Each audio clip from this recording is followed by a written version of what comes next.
आप सुबह उठते हैं और सबसे पहली चीज जो महसूस होती है वह ताजगी नहीं, बल्कि घुटनों या उंगलियों में एक धोखेबाज दर्द होता है। क्या ये कहानी जानी पहचानी लगती है? आप दवाई की दुकान पर जाते हैं और कहते हैं, जोड़ों के लिए कुछ दे दो।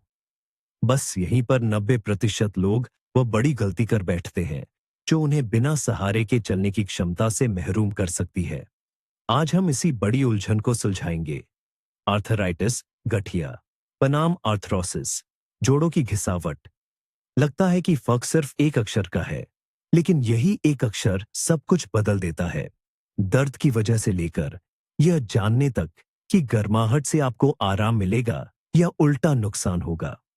मैं आपसे वादा करता हूं कि इस वीडियो के अंत तक आप इन दोनों बीमारियों को किसी किसी क्लिनिक के डॉक्टर से भी बेहतर पहचान पाएंगे। क्या आप उस सच को जानने के लिए तैयार हैं जिसके बारे में अक्सर बात नहीं की जाती? तो चलिए शुरू करते हैं। इससे पहले कि हम लक्षणों पर ध्यान दें, आइए हम इन शब्दों की बारीकियों को समझ लें। ये इतना जरूरी क्यों है? क्योंकि यह महज शब्दों का खेल नहीं है। ये आपके शरीर के अंदर चल रही तो बिल्कुल अलग प्रक्रियाएं हैं। कल्पना कीजिए कि आप आग को पेट्रोल डालकर बुझाने की कोशिश कर रहे हैं। जब आप आर्थराइटिस, गठिया का इलाज, आर्थरोसिस, घिसावट के तरीकों से करते हैं, तो लगभग यही होता है। चिकित्सा विज्ञान में शब्दों का अंत बहुत मायने रखता है। जिस शब्द के अंत में इट, ITIS आता है, वह आमतौर पर सूजन या जलन, इन्फ्लेमेशन को दर्शाता है, जैसे ब्रोंकाइटिस या गैस्ट्राइटिस। और OSIS वाला अंत संरचना के विनाश या बदलाव को दिखाता है, जैसे ऑस्टियोकॉन्ड्रोसिस।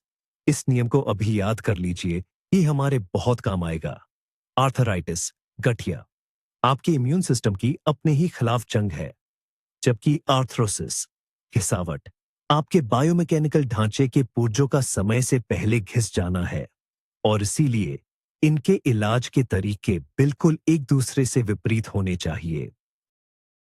आइए हम एक सबसे मजेदार उदाहरण से शुरू करते हैं, ताकि आपको यह अंतर हमेशा के लिए याद रहे। अपने जॉइंट को दरवाजे का कब्जा मानिए। ऑस्टियोआर्थ्रोसिस, ऑस्टियोआर्थराइटिस में क्या होता है? कब्जा समय के साथ जंग खा गया है, घिस गया है, और उसमें से चिकनाई सूख गई है। वह चरमराहट करता है, मुश्किल से हिलता है, पर वह ठंडा रहता है। यह तो बस एक मैकेनिकल समस्या है। अब आर्थराइटिस के बारे में सोचिए। कल्पना कीजिए, उसी कब्जे पर किसी ने ज्वलनशील पदार्थ डालकर आग लगा दी है।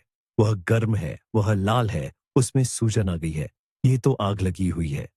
ये आपके शरीर के अंदर एक सक्रिय लड़ाई है। तो आपकी मुख्य पहचान ये है, ऑस्टियोआर्थ्रोसिस मतलब सूखा और चरमराहट वाला, आर्थराइटिस मतलब गर्म और सूजन वाला। अगर आपको इस पूरी वीडियो से सिर्फ यह एक छवि, इमेज याद रह गई, तो आप डॉक्टर की लाइन में खड़े ज्यादातर मरीजों से ज्यादा जानते होंगे।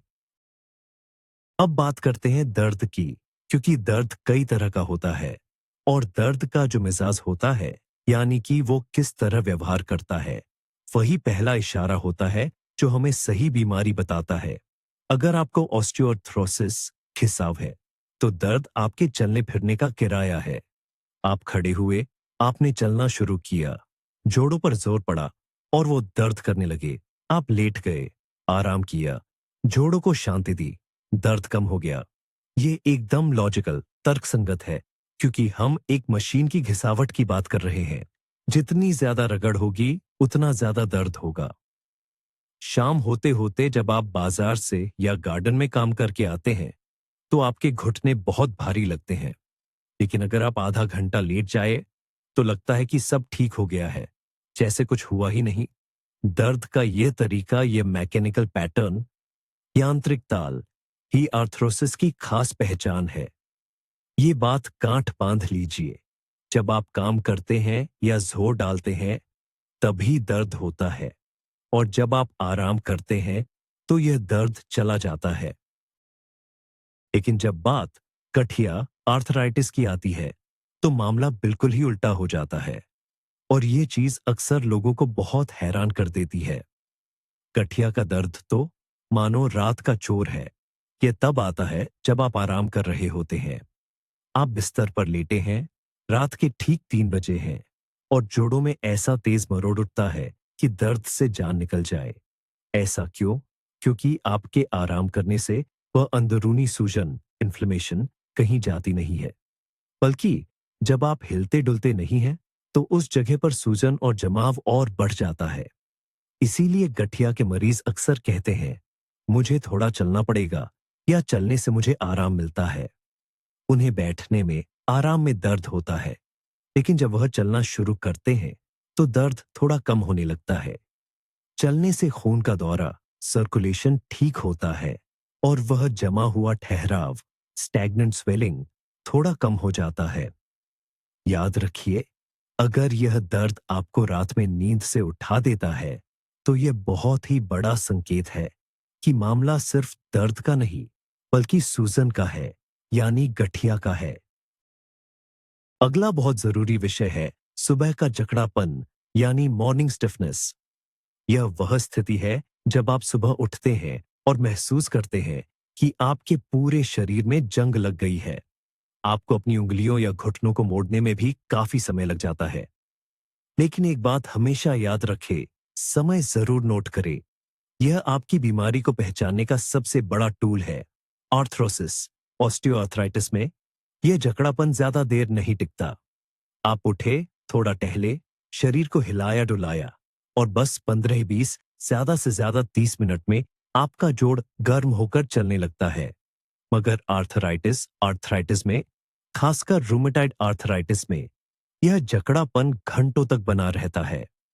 हो सकता है कि आप दोपहर के खाने तक रोबोट की तरह चल रहे हों। अगर आपकी यह अकड़न 1 घंटे से ज्यादा चलती है, तो इसे सिर्फ बुढ़ापा समझकर टालें नहीं, तुरंत किसी अच्छे रोमेटोलॉजिस्ट के पास जाइए। आइए, आपके हाथों और घुटनों को देखते हैं। आपको क्या दिखता है? जोड़ों का बाहरी रूप रंग ही पूरी कहानी बता सकता है।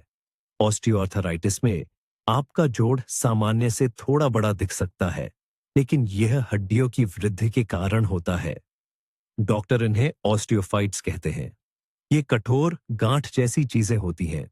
जोड़ टेढ़ा मेढ़ा या गांठदार हो जाता है, पर उस पर की त्वचा का रंग अक्सर सामान्य ही रहता है। अब बात करते हैं आर्थराइटिस की। याद है हमने आग की बात की थी। आर्थराइटिस में जोड़ अक्सर एक फूले हुए गुब्बारे जैसा दिखता है। यह सूजा हुआ और चिकना होता है। इसके ऊपर की त्वचा लाल, तनी हुई और छूने पर गर्म भी महसूस हो सकती है। अगर आप अपनी हथेली को दर्द वाले घुटने पर रखें और वह स्वस्थ घुटने से ज्यादा गर्म लगे, तो यह सक्रिय सूजन, यानी एक्टिव इन्फ्लेमेशन का पक्का संकेत है। तो चलिए, अब जरा आवाजों की बात करते हैं। जी हाँ, आपके जोड़ भी बोलते हैं और उनकी अपनी एक अलग भाषा है। ये जो चर्र-मर्र या कड़क की आवाज आती है, बहुत लोग इससे डरते हैं। जब आपको डॉट्स ऑस्टियोआर्थराइटिस, सूखे वाले गठिया की समस्या होती है, तो ये आवाज बहुत ही रूखी और सूखी होती है। बिल्कुल ऐसी जैसे दो सूखी लकड़ियां आपस में रगड़ रही हों या आप जोर से सूखी बर्फ पर चल रहे हों। डॉक्टर्स क्रेपिटेशन क्रेपिटेशन कहते हैं। ये आवाज तब आती है जब हड्डी हड्डी से टकराती है। ऐसा इसलिए होता है क्योंकि जो बीच की चिकनी परत होती है, कार्टिलेज, वह घिसकर पतली हो गई है और अब खुरदुरी, रफ हो गई है। जब सतह खुरदुरी हो जाती है, तो रगड़ खाकर शोर मचाती है। लेकिन जब सामान्य अर्थराइटिस, सूजन वाला गठिया होता है, तो या तो आवाजें अलग होती हैं या शुरू में बिल्कुल नहीं आती हैं। वहां ज्यादातर समस्या नरम ऊतकों, सॉफ्ट टिश्यूज और तरल पदार्थ, फ्लूइड की होती है। आवाज दोनों में आ सकती है, लेकिन ये जो रूखी चर्राहट है, ये खास पहचान है उस गठिया की जो काफी बढ़ चुका है। देखिए, एक बहुत ही दिलचस्प और जरूरी बात है, समरूपता यानी सिमेट्री। जरा अपने जोड़ों पर ध्यान दीजिए।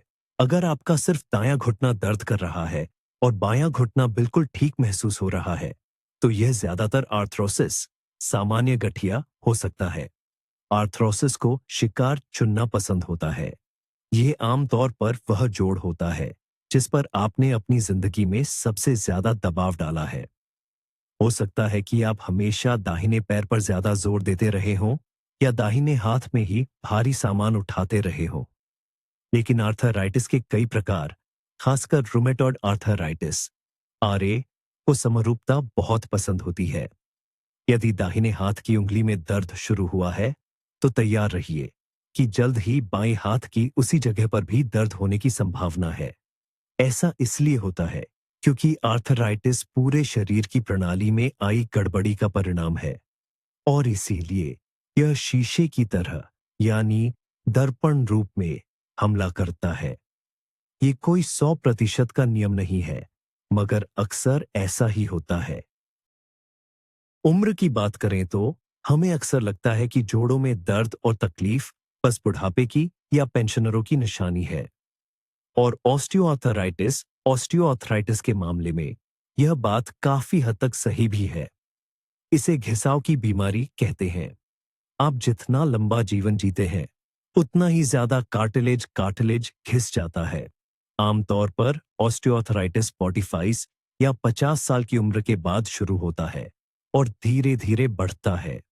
लेकिन गठिया अर्थराइटिस उम्र देखकर हमला नहीं करता। यह 30 साल की उम्र में भी हो सकता है, 20 में भी, और यहां तक कि बच्चों में भी जुवेनाइल आर्थराइटिस पाया जाता है। ये दरअसल हमारी इम्यून सिस्टम की बीमारी है और ये सिस्टम किसी भी उम्र में गड़बड़ा सकता है।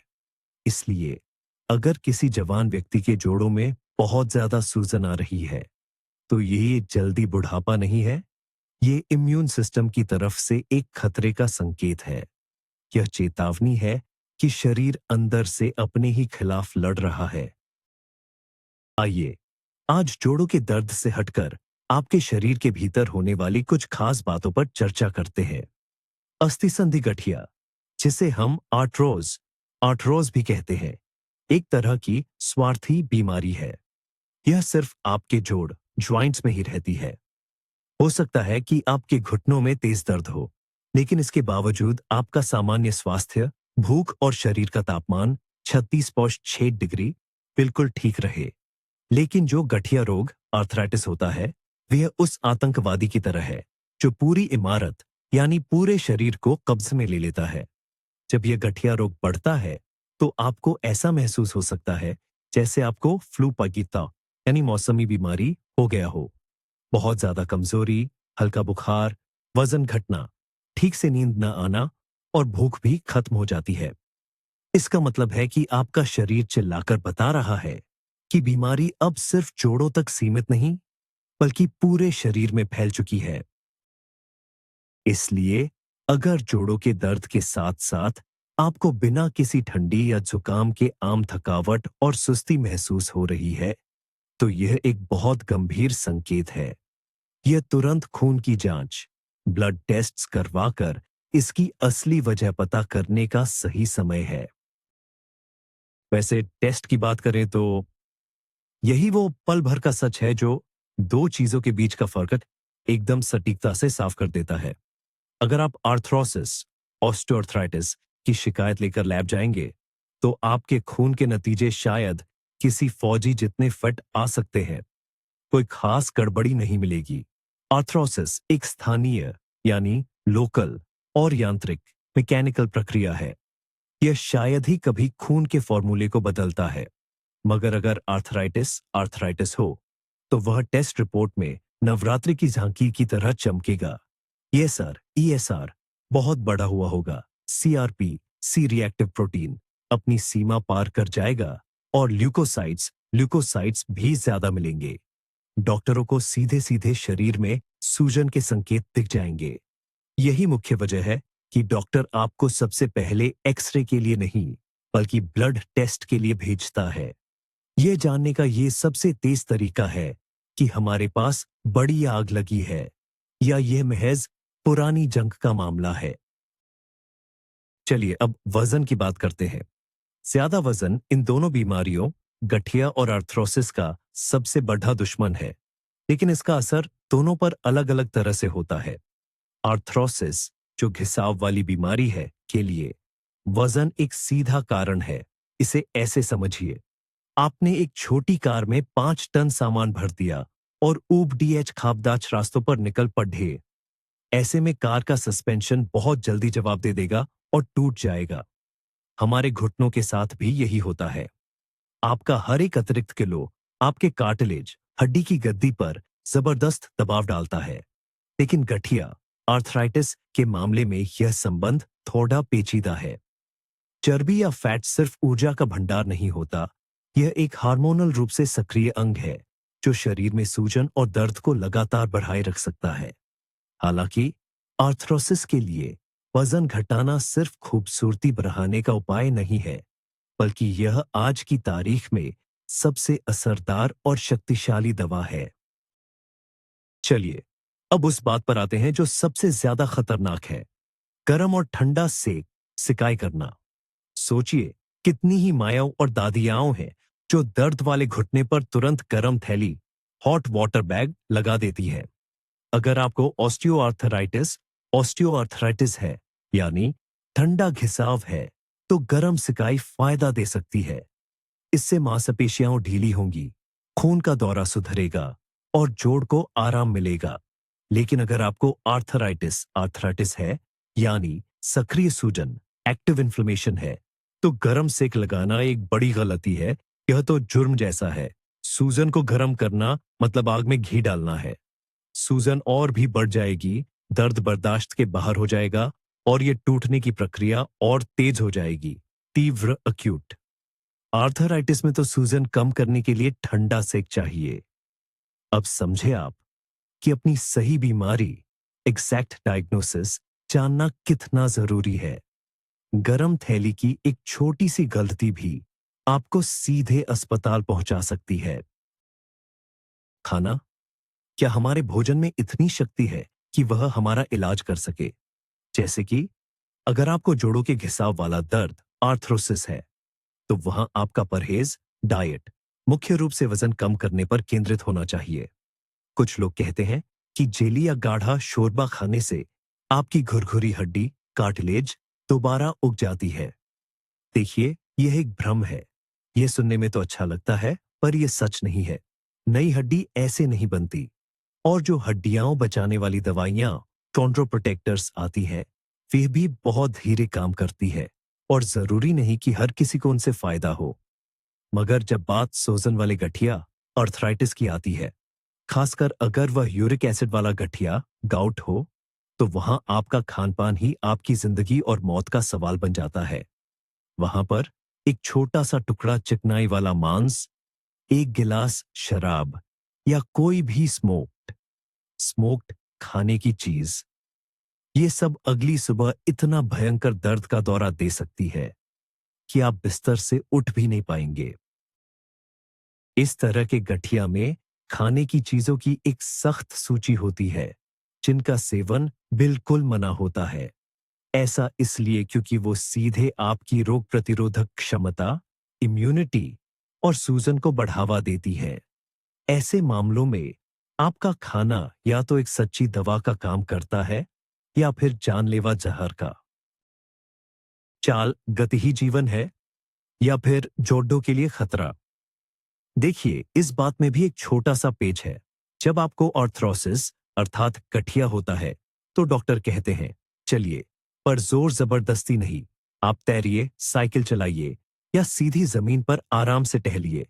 मतलब आपको हरकत, मूवमेंट से अपने उपास्थ्य, कार्टिलेज और नसों को ताकत देनी है, उन्हें घिसना नहीं है, जैसे कि ज्यादा कूदना या दौड़ना।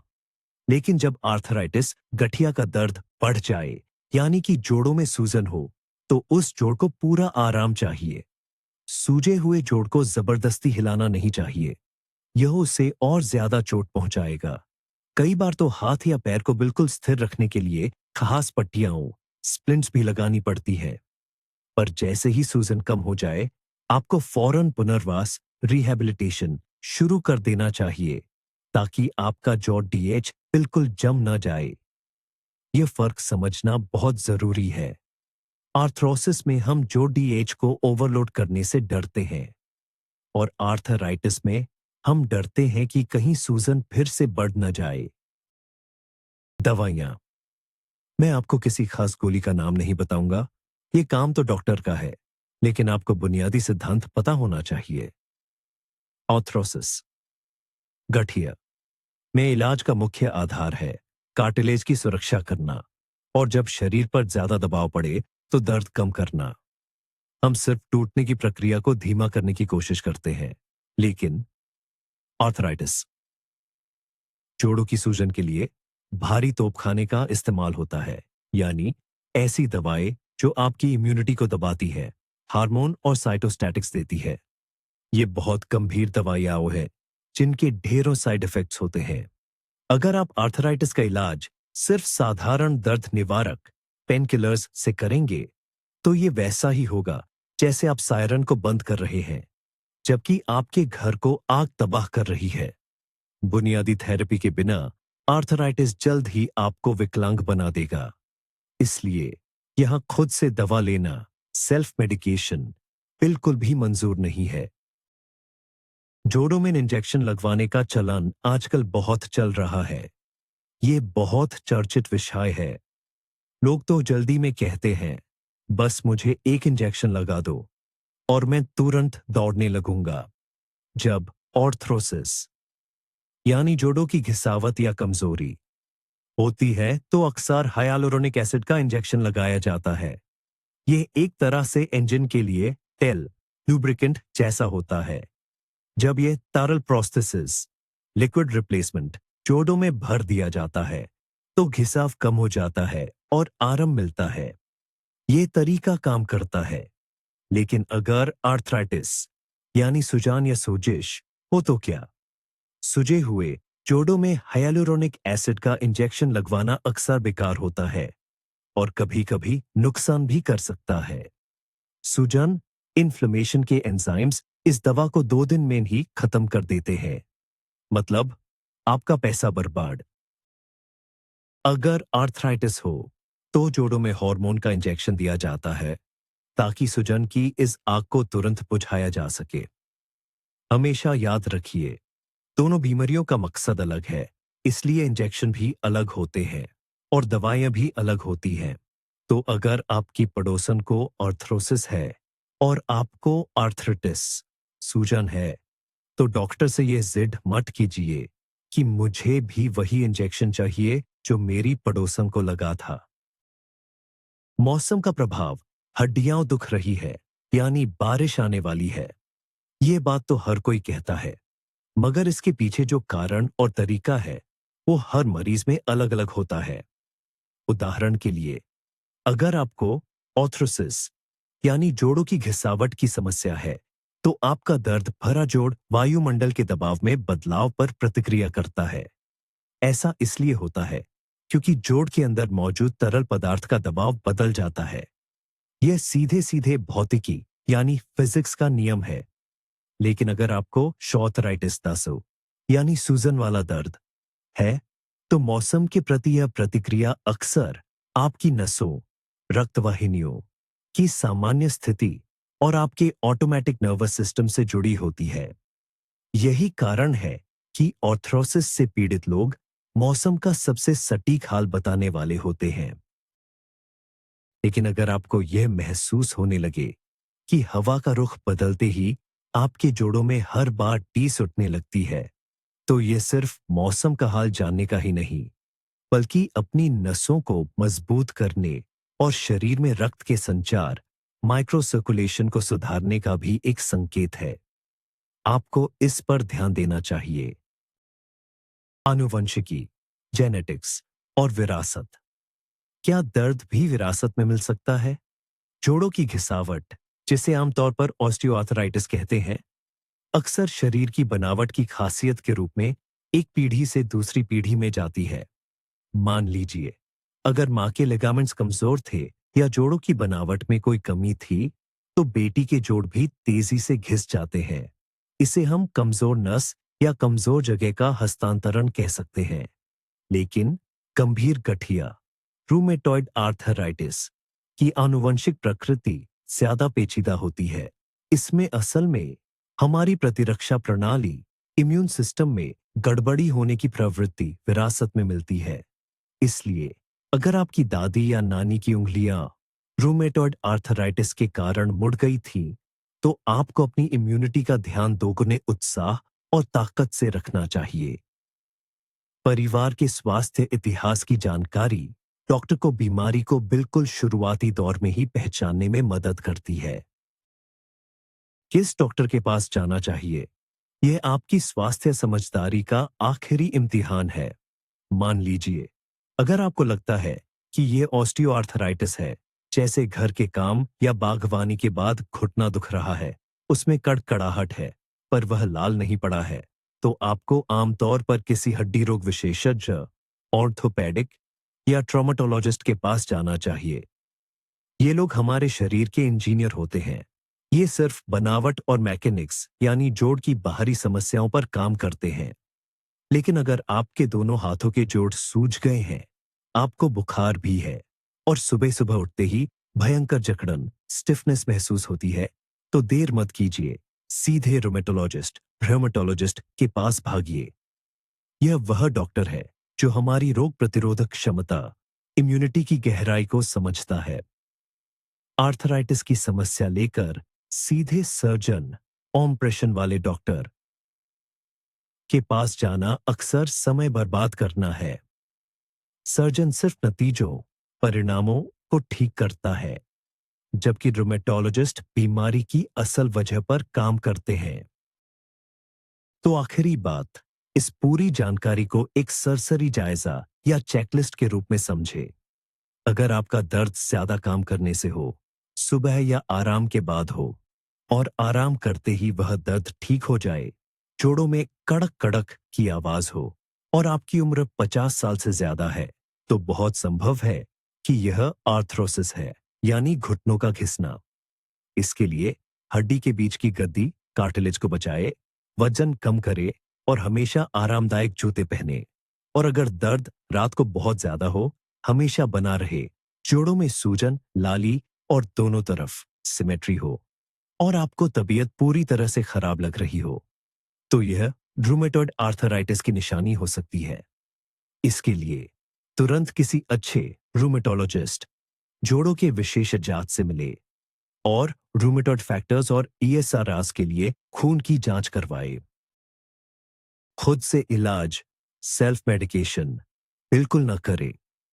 आपका मकसद है कि इस बीमारी को उससे पहले पकड़ लिया जाए, जब ये आपकी जिंदगी को हमेशा के लिए न बदल दे। याद रखिए, सही जानकारी ही आपकी सबसे बड़ी दर्द की दवा है। तो अब आप उस एक अक्षर का राज समझ गए हैं जो दर्द की इन दो अलग अलग दुनियाओं को बांटता है। आर्थराइटिस, गठिया, एक आग है, जबकि आर्थरोसिस, घिसाव, एक जंग लगना है।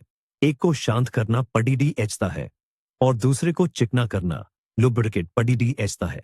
सबसे हैरानी की बात यह है कि अगर शुरुआती दौर में सही पहचान हो जाए, तो आप दर्द से मुक्त सक्रिय जीवन के 10 या 20 साल और पा सकते हैं।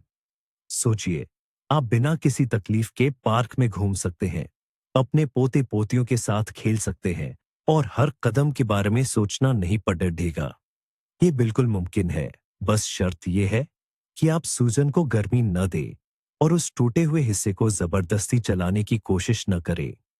कृपया इंटरनेट पर देखकर खुद को अंतिम निष्कर्ष मत दीजिए। इन जानकारियों के साथ डॉक्टर के पास जाइए ताकि आप सही सवाल पूछ सकें। अगर इस वीडियो ने आपकी आंखें खोल दी हैं, तो चैनल को सब्सक्राइब करें और लाइक जरूर करें। इससे हमें पता चलेगा कि हमें ऐसी और उपयोगी जानकारियां देनी चाहिए।